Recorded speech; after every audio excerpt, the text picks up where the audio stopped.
Senhoras e senhores, boa noite. A Associação Palas Atena e o SESC São Paulo, por meio da Unidade Vila Mariana, em cooperação com a Unesco, dão as boas-vindas a todas e todos. Meu nome é Sandra Godoy e terei a satisfação de conduzir o cerimonial desta noite. Neste 133º Fórum do Comitê da Cultura de Paz e Não Violência, celebramos e agradecemos a presença da doutora Marilene Grandesso e da doutora Ana Maria Silva, que em breve dividirão conosco suas experiências e reflexões sobre o tema escolhido para esta noite. Colaboração e diálogo, um caminho para relações mais humanas. As equipes do SESC Vila Mariana e sua gerente, senhora Érica Mourão. A professora Lia Diskin, cofundadora da Associação Palas Atena e coordenadora do Comitê da Cultura de Paz e Não Violência. E a vocês, público presente, que motivam esta realização. Na noite de hoje, contaremos com a palestra de Marilene Grandesso, seguida pela apresentação de Ana Maria Silva. Após suas falas, dedicaremos alguns minutos para uma sessão de perguntas e respostas. O público da plateia poderá participar fazendo perguntas por escrito às palestrantes, que serão recolhidas pela equipe da Palas Atena. Apresentamos, então, a nossa primeira convidada, doutora Marilene Grandesso, que dividirá conosco seus conhecimentos e reflexões sobre o tema de hoje. Marilene Grandesso é psicóloga, doutora em psicologia clínica pela PUC de São Paulo, psicoterapeuta de famílias, casais e indivíduos e terapeuta comunitária. Fundadora e coordenadora do Instituto Interface, que realiza práticas colaborativas e dialógicas, práticas narrativas, terapia comunitária e facilitação de conversações em instituições e grupos. É coordenadora no Brasil do Certificado Internacional em Práticas Colaborativas e Dialógicas, ICCP Interface, desde 2011, juntamente com o Houston Galveston Institute e Taos Institute. Atua como professora e supervisora do curso de especialização em terapia familiar de casal da PUC São Paulo e é autora de obras de referência na área. Doutora Marilene, por gentileza, pode subir ao palco.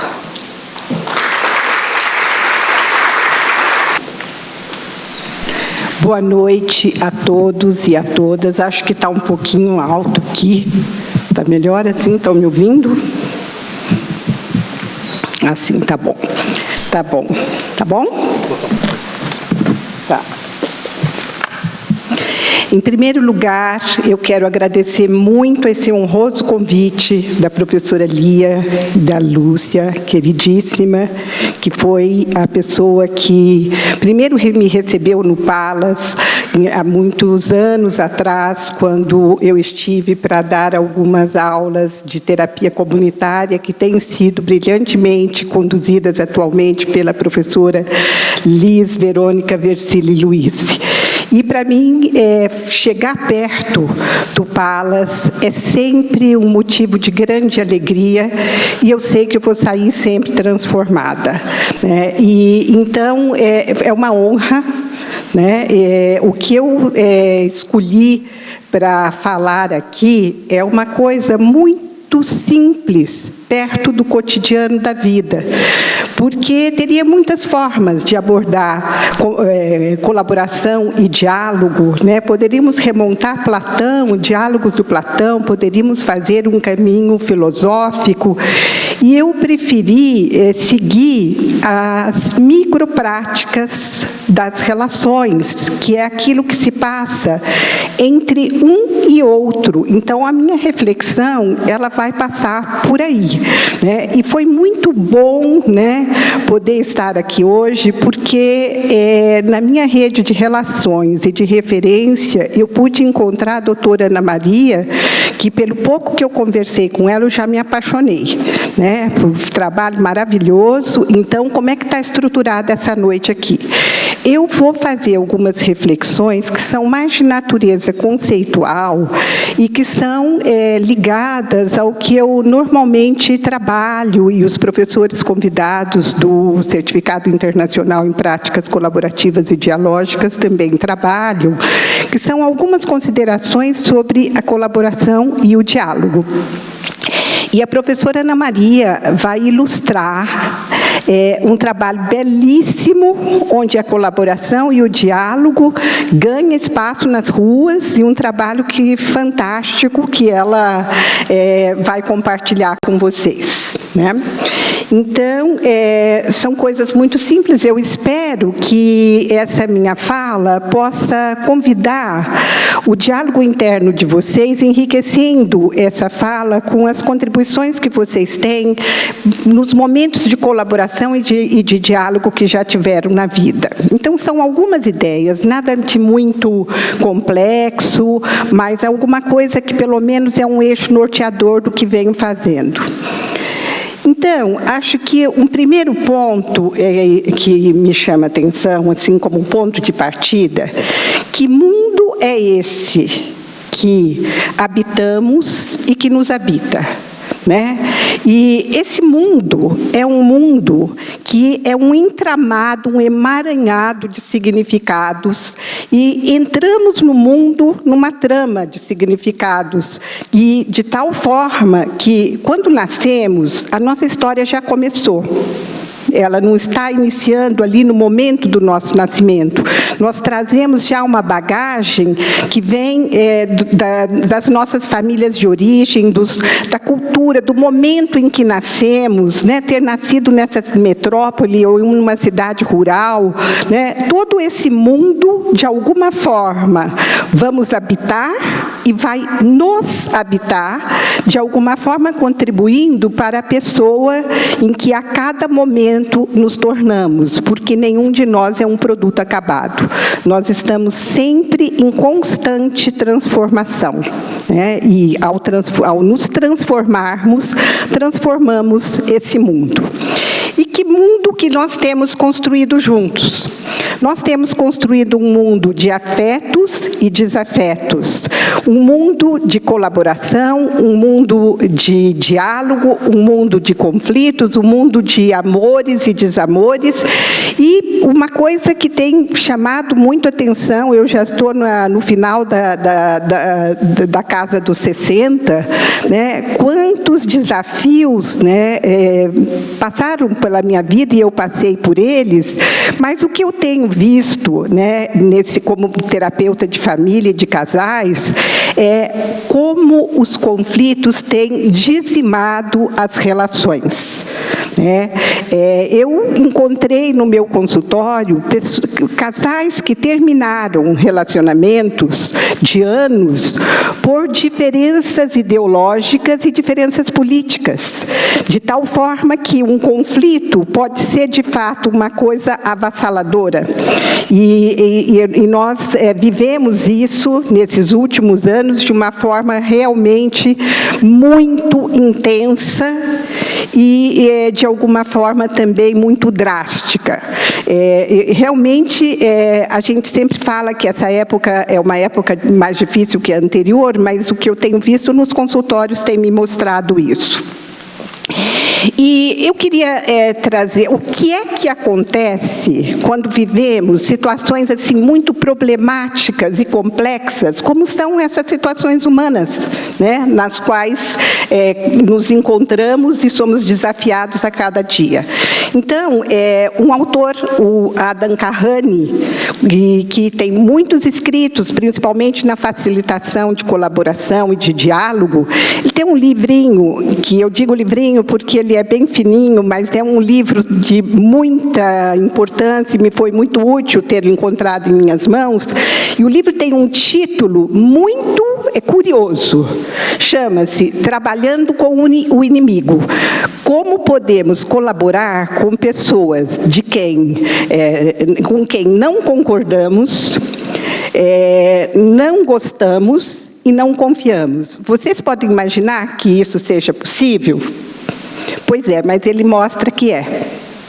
Ele mostra que é trabalhando em conflitos extremamente desafiadores, como, por exemplo, o desarmamento na Colômbia, a fome na África e a recuperação depois de situações terríveis, né, de genocídio, e que, de alguma forma, nos convida a ir além de enxergar o mundo e os problemas complexos como se eles pudessem ter soluções simples. Se formos esperar ter consenso para poder colaborar, a colaboração não ocorre. Então, o grande desafio que ele apresenta é como podemos colaborar apesar das nossas diferenças.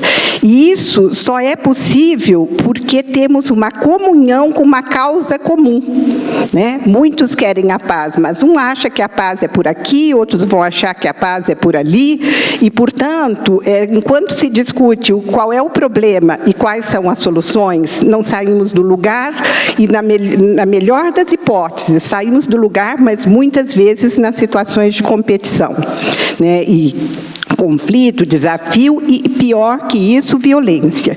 E o Adam Kahane, ele coloca que, nessas situações complexas, o que se encontra normalmente é que, quando a pessoa sente que ela está vivendo uma situação muito drástica e ela não consegue mudar essa situação, mas não consegue, mas ela pode conviver com ela, não consegue mudar, mas pode conviver. Então, geralmente, ela se adapta. Quer dizer, não posso fazer nada, então assim são as coisas, e geralmente isso é uma postura unilateral que até gera um conforto para a pessoa, no sentido que aquieta um pouco a sua consciência, que isso é muito maior que eu, não posso fazer nada, mas na realidade a gente perde a mobilidade e, pior que isso, a esperança, que as coisas possam ser diferentes em algum dia. E, por outro lado, às vezes achamos que a situação pode mudar e que nós sabemos qual é o jeito de mudar. Quando alguém pensa que tem a solução e que é a forma certa de resolver esse desafio, uma das formas de agir é tentar impor a sua opinião, o seu caminho, a sua ideia, e nessa hora, então, o que se passa é que se força. Se força uma posição, uma situação, às vezes pela força, chegando até a violência, outras vezes de formas manipulativas ou mais sutis e sedutoras, né? São inúmeros os caminhos de deixar as pessoas, às vezes, tendo que se submeter a algo que elas não querem. Então, isso é também uma posição unilateral, mas de alguém que é dono da verdade. E, por outro lado, quando se pensa que a situação não se pode mudar e não se pode conviver com ela, muitos resolvem se retirar. É impossível estar aqui, e aí vocês devem conhecer muita gente que deixou o Brasil, foi para Portugal, foi para Miami, foi para outro canto, porque aqui não dava mais. Mas pior que isso, hoje eu conversando com um motorista de um Uber, ele estava me contando, né, e eu falei que vinha para cá, então ele falou assim, nossa, como esse tema é importante. Ele falou, hoje são 2 anos, a minha falecida ex-esposa completaria 47 anos, e ela morreu, né? Ela se retirou desse mundo por suicídio em função de um conflito não resolvido com o filho. Portanto, tem muitas formas de se retirar, né? E das mais simples, menos comprometedoras, e dos grandes desafios como esse, que eu hoje fiquei muito sensibilizada com a história que ele me contou. E, por outro lado, quando nós achamos que a situação é difícil, não podemos conviver com ela, a outra alternativa é colaborar. E colaborar, enquanto as outras 3 são posições unilaterais, colaborar é uma condição de multi-atores e de multi-ação. Sempre vai envolver mais gente e, portanto, é uma ação que se dá no coletivo.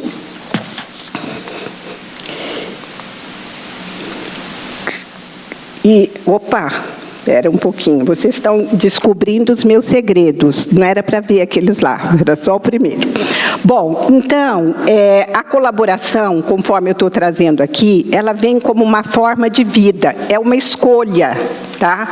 E o próprio Kahane, citando Lévi-Strauss, ele diz que a urgência em se formar parcerias de conexão, em arranjos colaborativos, talvez seja a mais primitiva, a mais forte e a mais fundamental força da natureza. Não há criaturas que vivam na solidão ou em isolamento. Toda forma de vida depende de outras formas de vida. A gente estava aqui assistindo Márcia Santos, professora Lia, no TED, Lourdes. Ela está... Muito prazer, eu fiquei emocionada com a sua fala e queria ter a sua fluência para falar tão bem como você falou. E uma das coisas que você disse é que nós não vivemos sozinhos nesse mundo, né? Que nós nos construímos na relação. Nenhum ser humano vive na solidão, né? Por quê? Porque somos seres relacionais e tudo aquilo que nós fazemos nos implica e tem um impacto relacional. Né? Eu fiquei muito inspirada com o seu TED, queria ter ficado mais uns minutos pensando sobre ele. Né? Ubuntuando. Tá? E quando pensamos em colaboração, né, uma das coisas assim que eu gostaria de ressaltar é que tem muitos entendimentos. Hoje se usa, com frequência, a gente escuta direito colaborativo, divórcio colaborativo, terapia colaborativa, né, medicina colaborativa. Então, quando a gente fala em colaboração, né, quer dizer, o que é que nós estamos falando? Independentemente do uso, a colaboração implica em ver o outro como uma pessoa que merece respeito, que tem algo a dizer, que é um mistério a ser desvendado e que, de alguma forma, é um parceiro com quem eu posso melhorar a pessoa que eu sou. Qualquer que seja a minha relação, o outro é uma oportunidade para que eu possa aprender sobre mim mesma. Essa escultura, Love, de Alexander Milov, foi uma extremamente inspiradora, né? Porque dentro de cada um de nós, por mais que estejamos num momento difícil, há uma chama de luz que pede pela presença de uma outra pessoa. Harline Anderson, uma das minhas mestras e inspiradoras, com quem eu construo muito dos pensamentos e da prática que eu desempenho, ela diz que cada pessoa não representa, né, professora Lourdes, um indivíduo único, mas uma complexa rede de relacionamentos. Quando eu estou aqui falando, muitas vozes estão falando por mim, né? Há vozes que são elegidas nessa minha fala, há vozes silenciadas, e a pessoa que sou, ela só pode estar nesse mundo do jeito que está, em função dessa complexa rede de relacionamentos, né? Muitas vezes nem nos damos conta, mas os nossos ancestrais, os parceiros que temos, quanta coisa tem envolvida nas histórias que vivemos e nessa pessoa que estamos sendo no dia de hoje. E amanhã vamos ter essa coisa tão maravilhosa que é poder mudar e continuar a ser um pouco si mesmo, né? Porque a gente muda, mas continua a ser reconhecido como a pessoa que é. Bom, mas eu queria trabalhar um pouquinho sobre esse tema da colaboração. Então, eu gostaria de pedir para vocês que pensassem numa situação desafiadora, complexa, não quero ninguém triste aqui, então pensa numa dessas que vocês já resolveram, tá? As que estão aí por resolver, deixa um pouco quieto, a gente pode até conversar em outro lugar, mas aqui vamos pensar uma dessas que tiveram sucesso, né? Que vocês viveram um desafio, uma coisa difícil, que estava realmente muito complicada, e que tiveram a oportunidade de ter alguém que colaborou com vocês, certo? Que de alguma forma foi aquela pessoa que fez algo, disse algo, agiu, sei lá como, mas foi uma luz no seu caminho e que de alguma forma te permitiu sair desse círculo vicioso que são os nossos problemas, né, e que nos aprisionam, para seguir adiante na sua vida.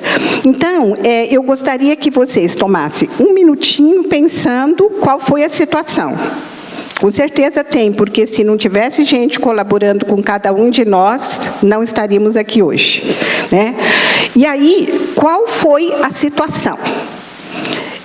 Por que acha que foi uma colaboração? O que a pessoa fez, o que ela disse, como fez, como disse, que foi para você uma colaboração? E como isso contribuiu para você, para a sua vida? E a outra parte que eu queria pedir é que vocês pensem também como é que o fato dessa pessoa ter colaborado com você contribuiu para a vida dessa pessoa. Às vezes a gente se esquece dessa parte, né? Tem uma musiquinha que a gente canta na terapia comunitária que diz assim: fica sempre um pouco de perfume nas mãos que oferecem flores, rosas. Oferecem rosas, né? Então, sempre fica um pouco de perfume. Então, eu quero pensar no que essa colaboração que você teve contribuiu para a pessoa que colaborou com vocês. Eu vou dar para vocês uns 3 minutinhos, porque eu não posso atrapalhar a apresentação da professora Ana Maria. Então, vocês compartilhem com a pessoa do lado, em 2 ou 3, e depois eu vou escutar um ou outro que queira compartilhar, né? Porque foi colaboração. O que eu quero, ao compartilhar, é que vocês vejam o que tem em comum essas histórias. O que a sua história tem em comum com a história do outro. Tá? E porque foi uma colaboração, tá bom? Eu vou marcar aqui o tempo, alguém me ajuda. 3 minutos. Pronto? Então, eu gostaria... A Renata tem um microfone ali. Eu vou pedir que alguém que queira compartilhar fale no microfone, porque está sendo gravado. Então, a minha pergunta é... o que tinha em comum e por que acham que foi uma colaboração?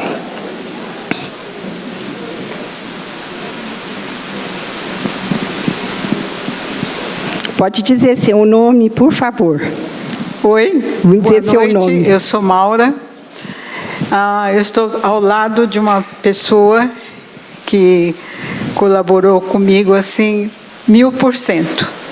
Eu fiz uma compra, um valor altíssimo, e a empresa que deveria entregar o que eu comprei simplesmente sumiu do mercado, e eu não sabia por onde começar. E, ao mesmo tempo, eu queria começar e não sabia por onde começar. E essa colega que mora no mesmo prédio como eu, Ana Flávia, ela, com muita calma, com muita tranquilidade, ela foi puxando o fiozinho daquele emaranhado, e realmente eu consegui o que eu comprei de uma maneira assim super colaborativa. Uhum. Até porque a solução demandaria conhecimentos na área de direito, enfim, né? Porque a empresa, de uma certa maneira, era uma empresa fantasma, né? Só que ela recebeu todo o meu dinheiro. E, no fim, nós conseguimos resolver. E ela foi assim, super habilidosa. Não foi necessário entrar com nenhuma ação na justiça, mas num trabalho super colaborativo e de diálogo. Uhum. Então, esse testemunho para mim é muito importante, até como reconhecimento do que ela fez por mim. Muitíssimo obrigado pela sua contribuição, e eu gostei muito quando você falou que no meio daquela situação que suponho desesperadora, você encontrou alguém que puxou um fio de luz e te ajudou a ver o que naquele momento você não conseguia ver, e emprestou o conhecimento, né, dela, ou te ajudou a encontrar esse conhecimento para que você pudesse chegar a um lugar de cuidado de si e recuperação, né, do respeito pela sua pessoa e a sua dignidade. Então, isso remonta a um dos pontos extremamente importantes para a colaboração, né? Todos nós necessitamos do outro para podermos enxergar aquilo que não podemos enxergar sozinho. E fazer a travessia nos momentos em que, por tamanho sofrimento, desespero, desorientação, não conseguimos direcionar e a nossa bússola está encantada, não tem para onde seguir. Né? Então, obrigada. Eu pediria só, tomaria liberdade para ela relatar o que ela também aprendeu nesse momento, que seria a sua segunda questão. Pergunta. Isso. Muitíssimo obrigada. Obrigada, prazer. Meu nome é Ana Flávia, como a Maura disse. Eu lembro daquele dia como se fosse hoje. Era um dia à noite, ela interfonou com uma voz muito trêmula e falou: eu preciso ir aí no seu apartamento, está acontecendo um problema. E ela desceu e ela falou: olha, entrei com a ação, veio a carta, não citou. Eu falei: calma, eu vou te ajudar, eu vou resolver para você. Como a senhora disse, com o meu conhecimento, mas também, além do conhecimento, com o meu reconhecimento da dignidade dela enquanto pessoa, o que ela estava passando com aquilo. E assim, e o perfume que ficou nas minhas mãos é também para eu aprender o que ela passou, para eu também não ter isso na minha vida. E assim, e uma satisfação, uma luz muito grande de realmente poder ter resolvido a situação dela, né? E também chegou no final, quando entregou tudo, ela falou: ai, o vidro está errado. Eu falei assim: agora você se vira com o vidro. E saí. Tá? Então, assim, bom, Maura, então agora você se vira com o vidro. Então, boa noite, obrigada. Muitíssimo obrigada. Minha gente, eu adoraria, né, que a gente pudesse contar as histórias. Infelizmente, o contexto não nos permite. Então, essa história já, né, nos convida também a olhar, né, como colaboração é relação. Portanto, o que se faz para o outro, também alguma coisa está sendo feita por nós, né? E então, cada um, depois, se quiser, me conte as histórias, eu vou adorar saber, porque eu gosto muito de ouvir histórias, né? São sempre encantadoras. E, por falar nisso, eu vou passar agora, então, por exemplo, então, falta aqui uma última frase. Colaboração, como se falou em valores no TED também, é uma filosofia de vida dentro desse sentido. E é uma escolha, não é a única maneira de estar no mundo, né? Mas é uma maneira que escolhemos por convicção com os nossos valores, né? Não podemos estar nesse mundo sozinhos. Então, agora eu vou passar um videozinho que vocês talvez tenham visto pela internet, e ele parece um vídeo para criança. É muito singelo, muito simples, mas ele é de uma profundidade muito grande. Então, eu queria que vocês assistissem esse videozinho, rapidinho, com os olhos do coração, tá?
acender a luz.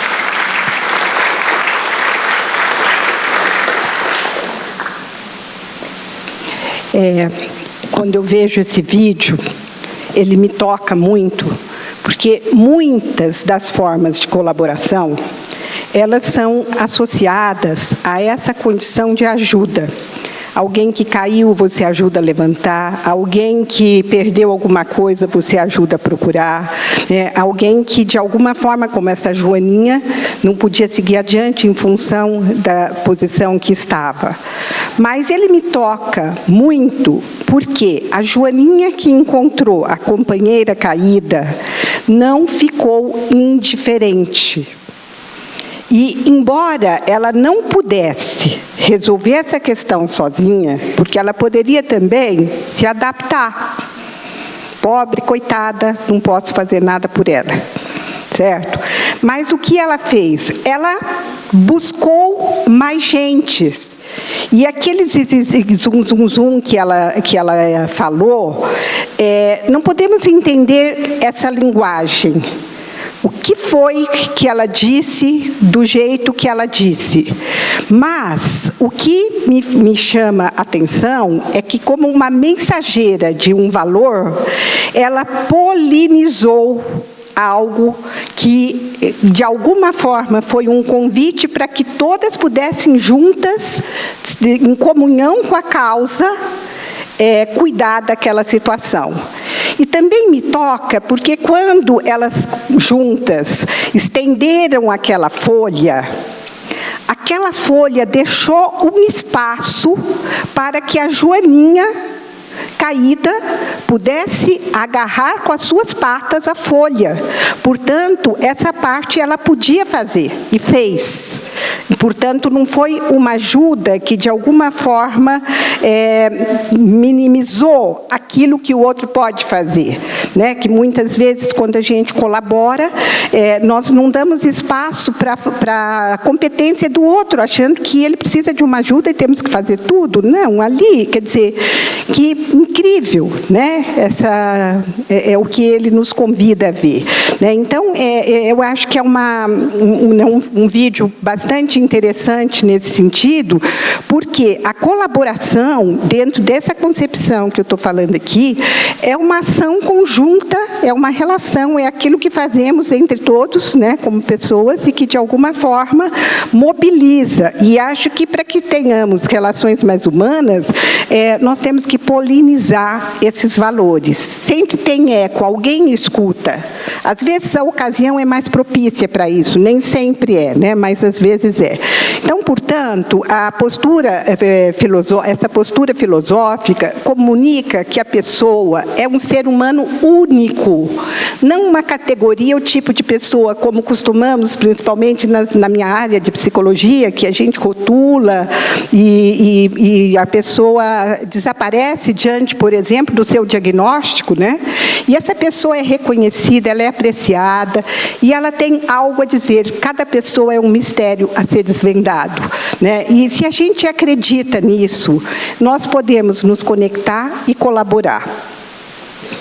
Esse eu vou pular porque o tempo não dá tempo. Depois, se alguém quiser, eu tenho muitos videozinhos que me inspiram. Então, que venha a ser a colaboração, portanto, dentro dessa concepção. Tem uma expressão em inglês que me inspira muito, e há muitas das pessoas que estão aqui, que estiveram no ICCP juntos, né, comigo, que é uma palavra em inglês que é witness, é with de com. E é muito difícil de traduzir, porque a palavra em inglês ela tem uma força maior do que quando a gente passa para o português, quando a gente fala estar com. Mas essa arte de estar com é uma arte que, de alguma forma, pressupõe uma forma de falar com, não só com a boca, posso falar com os olhos, que é a primeira relação, estar com, falar com, né? E de alguma forma, né, por gestos, por vozes, por toque, e que de alguma forma é muito diferente de falar para ou falar sobre alguma coisa, né? E aí, eu acho que essa imagem, ela é uma escultura que está numa praça em La Havana, São Francisco de Assis, e ela se chama A Conversação, é de uma francesa, Etienne Pirot, que foi concluída em 2012. E ela se chama A Conversação, e ela fala sobre os desafios da conversação e do diálogo nos tempos contemporâneos. E, para isso, eu trouxe aqui, vocês devem imaginar que tem um significado especial para mim, porque olha a minha cara de feliz, né? São meus netos, certo? E esse bebê tinha 4 meses e esse 5 anos. E esse aqui 5 anos e esse é um recém-nascido. Então, essa foto me emociona, essas duas, e me inspiram, porque, de alguma forma, elas mostram como é que o diálogo, ele pressupõe isso, disponibilidade e entrega. Se eu desconfio do outro, não me abro com ele, né? E também, se eu desconfio do outro, eu não tenho curiosidade em saber o que ele apresenta. E não satisfeito, acho que ele está querendo ficar aqui por mais tempo, não está passando. Ah, foi. Eu colocando aqui ainda, com ênfase, né, eu pus essa foto, isso aqui eu tirei da internet, porque o diálogo é transversal à nossa vida. Né, nos acompanha desde recém-nascidos e vai até o fim da nossa vida, e cada vez que temos alguém com quem conversar, a nossa vida ganha mais cores. E aqui me encanta o olhar do Luca, né, uma coisa incrível, porque esses 4 meses não tem uma linguagem falada, mas esses olhos falam, certo? E o João entende, né? Portanto, essa fala do Bakhtin, ela me inspira muito, porque Bakhtin, um filósofo que Mikhail Bakhtin viveu na década de 1920 e pouco, e ele diz que a vida humana autêntica é um diálogo aberto, né? Pode parecer uma redundância, né? Mas isso quer dizer que estamos sempre em diálogo, que a vida é naturalmente dialógica. E viver significa participar em diálogo, perguntar, escutar, responder, concordar e assim por diante. Nesse diálogo, uma pessoa participa integralmente por toda a vida, com seus olhos, lábios, mãos, alma, espírito, com seu corpo e atos. A pessoa investe seu eu, seu self, inteiro no discurso, e seu discurso entra no tecido dialógico da vida humana, na Conferência do Mundo. Então, acho que é uma fala que ilustra bem a importância, né, do diálogo. E aqui, o Jaco Seikula chama muita atenção para isso, que participar em diálogos é a primeira coisa que aprendemos. E esse aqui também é meu filho e são meus netos gêmeos, no dia que eles nasceram. E esse ato que está aqui é um ato de amor que era extremamente significativo, que o corpo do meu filho passava para esses bebês e o corpo desses bebês passava para meu filho. Né? Então, como podemos dizer que essa não é um diálogo. E a coisa assim, mais incrível, que o próprio Seikula diz que nos primeiros momentos da vida, o bebê humano ele já é capaz de ter um diálogo com o corpo do pai e do adulto, e a sensação e emoção que passa da criança, do corpo da criança para o corpo do adulto, toca a emoção do adulto e a que passa do adulto para a criança também. Tanto é que a gente sabe que se você está em desassossego e é um cuidador de um bebê, possivelmente esse bebê também vai ter o impacto da condição emocional daquele momento. E eu fui uma privilegiada na psicologia, porque eu comecei como aluna na década de 70 e fui convidada para trabalhar com uma professora que fazia a sua tese de doutorado estudando a interação mãe-bebê, e era um estudo de observação durante o banho do bebê. Então, ela ia na casa das famílias lá que participaram, das mães, e, curiosamente, não tinha nenhum pai dando banho naquele tempo, mas se fosse na minha casa, ia ter um pai dando banho, porque eu tive esse privilégio de ter um marido que deu muitos banhos nos nossos filhos, né? Isso não é uma coisa ligada a gênero, né? Todos os pais podem maternar, as mães podem maternar, e naquele tempo eram mães e bebês, e que participaram dessa tese. E aí ela observava durante o banho, e de 0 a 3 meses, uma vez por semana, tinha um temporizador que tinha uma lampadinha, porque estudo científico tem que ser todo melindrosamente documentado, porque ela fez essa tese na academia, que exigia muito. Então, a cada 10 segundos fazia um clique e acendia uma luzinha. E ela registrava as ações da mãe e os movimentos do bebê. Na água, o bebê está completamente solto, então ele se movimenta muito, né? E aí, eu fazia a junção, eu e mais 2 amigas, a junção da parte verbal, vocal, né, e a gente não sabia nem fazer a grafia, a gente punha ique, oque, coisas assim, que é que um bebê recém-nascido vocaliza. E daí, uma foneticista fez o estudo fonético das fitas gravadas. O mais incrível que deu nesse estudo foi que, quando os bebês eram recém-nascidos, o aparelho fonador desses bebês emitiam os sons próprios de diferentes idiomas. Por exemplo, um som gutural do alemão, um som do russo, um som, né? E conforme o tempo ia passando, eles passaram a seletivamente, aos 3 meses, porque ela estudou só até os 3 meses, os sons do português tinham crescido e os outros desaparecido. Então, naquele tempo, a gente chamava isso de aprendizagem. De fato, uma aprendizagem, que era o tema da tese dela, interação mãe-bebê. E por outro lado, uma releitura disso pode ser feito pelo diálogo, né?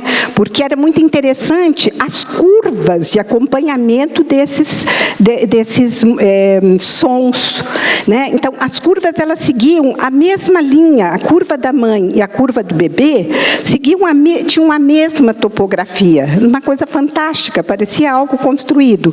Então, portanto, essa fala do Seikula eu vivenciei no meu trabalho. E criar um espaço do diálogo, ele envolve sempre, se quisermos dialogar, poder entreter múltiplas ideias, crenças e opiniões, em oposição com o espaço monológico, onde apenas uma ideia, oposição, prevalece, né?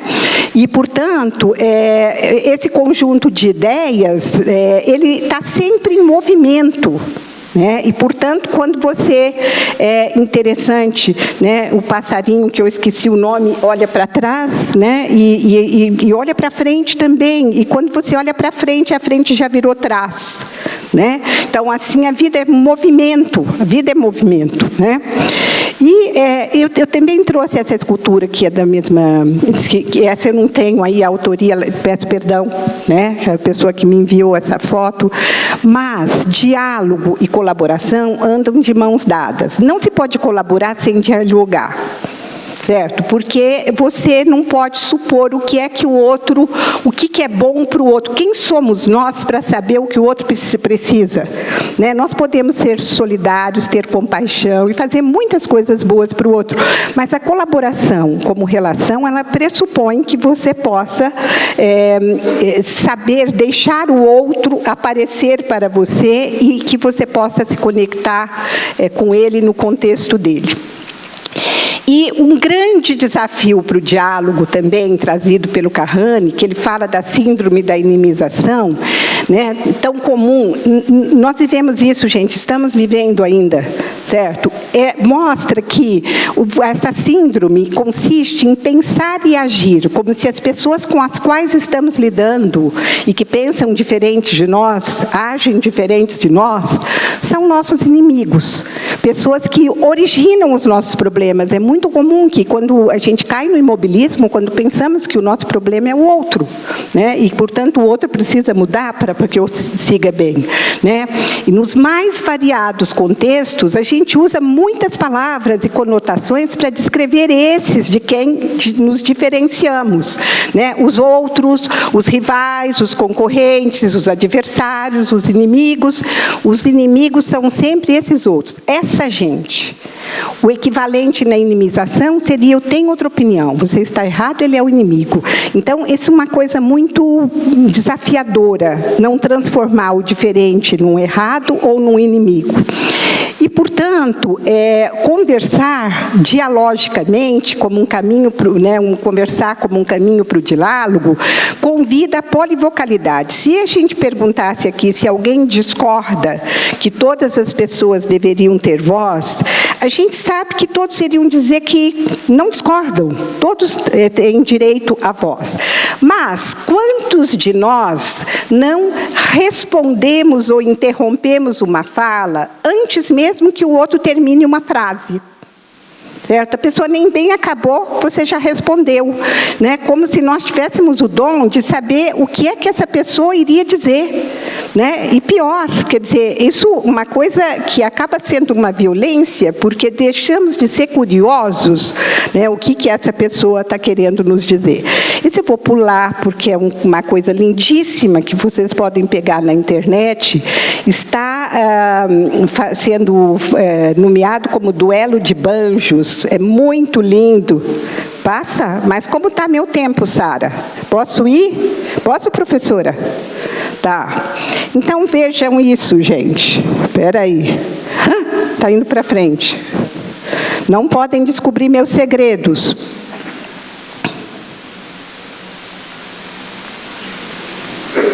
Não quer entrar. Acho que é para eu não passar.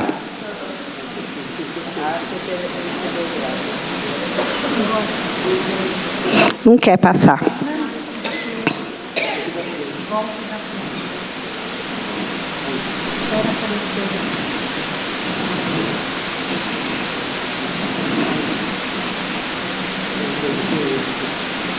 Não. É um videozinho, né? Não sei se vocês podem me ajudar daí ou não. Podem?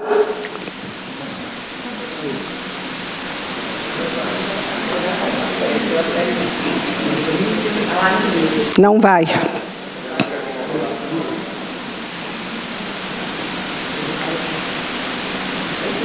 Paciência, gente. Eu vou contar a história, mas não tem muita graça contar, né? Mas eu vou instigar vocês a procurar. Essa é uma história verdadeira, que é um making-of de um vídeo, de um filme, Amargo Regresso. E eles pararam para consertar um caminhão, e enquanto esperavam, se passa isso, tá? Portanto, é real.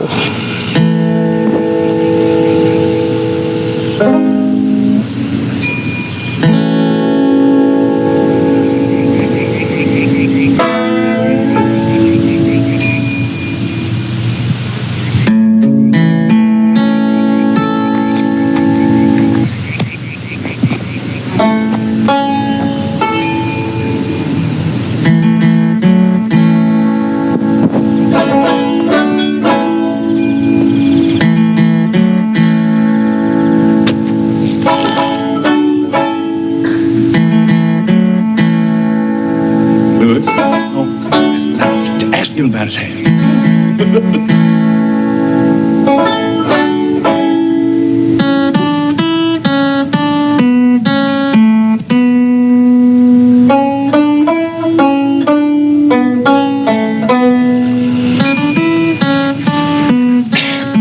I don't think you understood me. I want to get some drivers to drive this car and that car down to Aintree. Drivers, you understand? You might get a driver, brother. Who? A driver, brother. Where do they live? I live back over that way.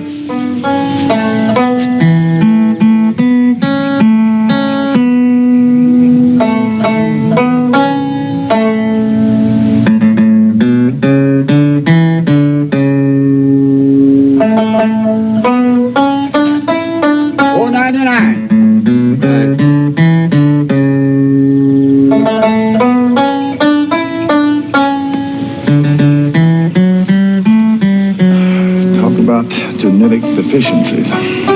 Isn't that pitiful? Who's picking the manger here?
I believe you could, too. I believe you could. That's good. That's very good, too. God damn, you play a mean banjo.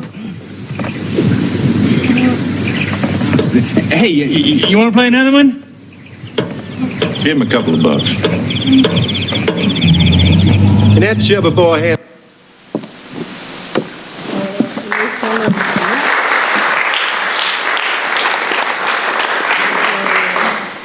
esse vídeo sempre que Deus me toca, porque nós não podemos imaginar, desculpa, a emoção. Então, sempre me toca, porque a gente nunca pode imaginar ou subestimar um outro ser humano. Né? Então, isso aconteceu, quer dizer, curiosamente chama-se duelo de banjos, mas esse é um diálogo de banjos, né? Onde se abriu um espaço para um canal, né, de conexão, onde o outro pode aparecer para um, né, onde coordenaram os passos na dança, porque no diálogo, o diálogo não tem dono. Gadamer, que me inspirou muito no meu doutorado, filósofo hermeneuta, ele diz que o diálogo é um cruzamento de perspectivas, né? E o que nasce do diálogo não é de um nem de outro, é algo que está nesse espaço entre, né? E ele não pode ser planejado, ele pode ser, de alguma forma, intencionado, ele pode ser instigado, de alguma forma, se a gente puder dizer assim, desde que não tenha o uso da força, porque há necessidade de ter um convite para que o outro se conecte, né? E, portanto, essa é uma postura de vida que pressupõe essa abertura e disponibilidade para o outro. Então, eu vou... professora, que horas são agora, por favor? 5 minutos, né? Então, eu vou antecipar uma coisa só algumas coisas. Tudo isso vai ser disponibilizado para vocês, que eu adoro fazer esses slides. Quando estou fazendo isso, estou me preparando. Depois eu quero falar outra coisa, mas agora já está aí. Então, vamos falar essa, né? Então, eu gosto muito desse conceito de escuta, porque a gente ouve muito falar da escuta ativa, que pressupõe um escutar mobilizado. Mas eu gosto da expressão escuta generosa, porque ela implica em ouvir para compreender. Não somos obrigados a concordar, Mas essa postura filosófica da colaboração, ela implica em conviver com o diferente, né? Portanto, acolher e respeitar. Às vezes, se uma pessoa que você admira tem uma posição que você acha uma posição difícil de entender, né? É muito curioso saber como foi que uma pessoa desenvolveu essa postura, essa maneira de pensar, e ela pode pensar completamente diferente, mas não significa que seja uma pessoa que deva ser riscada do mapa, né? E acho que a verdadeira e única viagem de descoberta, olha o que diz o Proust, consiste não em buscar novas paisagens, mas olhar com os nossos olhos. Nós costumamos estereotipar o outro. Quando conhecemos uma pessoa, nós enquadramos numa moldura. E qualquer coisa que ela vá falar, principalmente nas situações de conflito, ela já está, de alguma forma, enquadrada, né? Então, essa escuta generosa envolve desconstruir os estereótipos e os preconceitos, né? Olha aqui, isso aqui é bem curioso, né? Rapidinho aqui, ele não está me obedecendo, acho que a pilha já está meio ruim, né? Então, mas olha só, né? 9 ou 6, né? Nós convivemos com múltiplas verdades. O que é verdade para um é verdade para um, certo? O que é verdade para o outro é verdade para o outro. Então, para colaborar, a gente tem que sair da disputa para quem é o dono da verdade, né? E poder entender a verdade do outro para se conectar com ela. Realmente não está mesmo indo. Então, e uma coisa assim importante, que a história que nós contamos nunca é a história que nós ouvimos. Portanto, a comunicação, ela é intencionada, ela pode ser intencionada, mas os resultados são não intencionados. A gente só vai saber o que é que a gente disse quando o outro responde, né? E às vezes nos surpreendemos, porque como foi que a pessoa entendeu isso, que era tão diferente daquilo que eu queria dizer, né? E então eu só vou adiantar um pouquinho. Esse ponto acho importante dizer que é uma armadilha imaginarmos que colaboração e diálogo implica em consenso, certo? Implica em conviver com a diferença numa condição de respeito, né? Senão não tem como dialogar. A gente só vai dialogar com quem pensa como nós pensamos. E eu quero passar para o final. Portanto, se cada um tem a sua verdade, a sua maneira de pensar, isso nos convida para uma responsabilidade que não é assim, eu banco as minhas coisas, é uma responsabilidade relacional. E Sheila McNamee trabalha muito com esse conceito, e eu agradeço a ela e ao Gergen ter me apresentado esse conceito. O que eles colocam é que nós somos responsáveis pelo impacto das nossas palavras sobre a outra pessoa. E temos que nos perguntar se nós queremos causar esse impacto no outro. Se não queremos, de que outra maneira você vai dizer ou não dizer, né? Então, preciso dizer isso, o outro precisa saber, precisa ser por mim, precisa ser agora, precisa ser desse jeito. Muitas perguntas, isso aprendi com um cliente, eu não sei muito bem a fonte, dizem que é de um salmo de Davi, se alguém souber, depois me conta que eu vou agradecer, mas é um mantra que tenho usado na minha vida quando eu consigo trazer para perto nas horas difíceis. E o ponto assim, importante, que as palavras, elas podem ser uma carícia ou um soco no estômago, né? Elas podem levar uma pessoa a um momento de êxtase, ou levar uma pessoa a uma situação de humilhação, de desespero e desesperança, né? Então, elas são como mãos que agarram. Pode ser uma música, um som, mas também pode ser uma melodia muito macabra, né? Então, Tom Anderson fala disso. Ele tem um trabalho maravilhoso que ele fala: as palavras não são inocentes. E eu acho que isso eu posso pular, que já falei. Não está indo. Isso também posso pular. Então, do mesmo modo que viver no conversar constitui o mundo particular que vivemos, o viver no conversar nos permite mudar de mundo quando entramos na reflexão sobre nosso viver.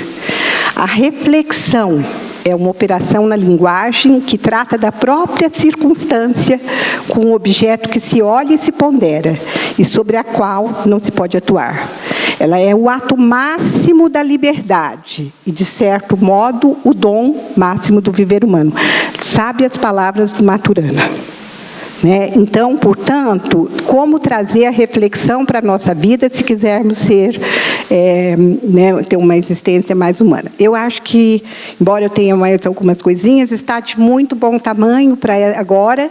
Espero que essas ideias possam inspirar vocês a polinizar pelos campos da vida de cada um, a colaboração como um valor, uma filosofia de vida, e o exercício do diálogo como um caminho. Muitíssimo obrigada.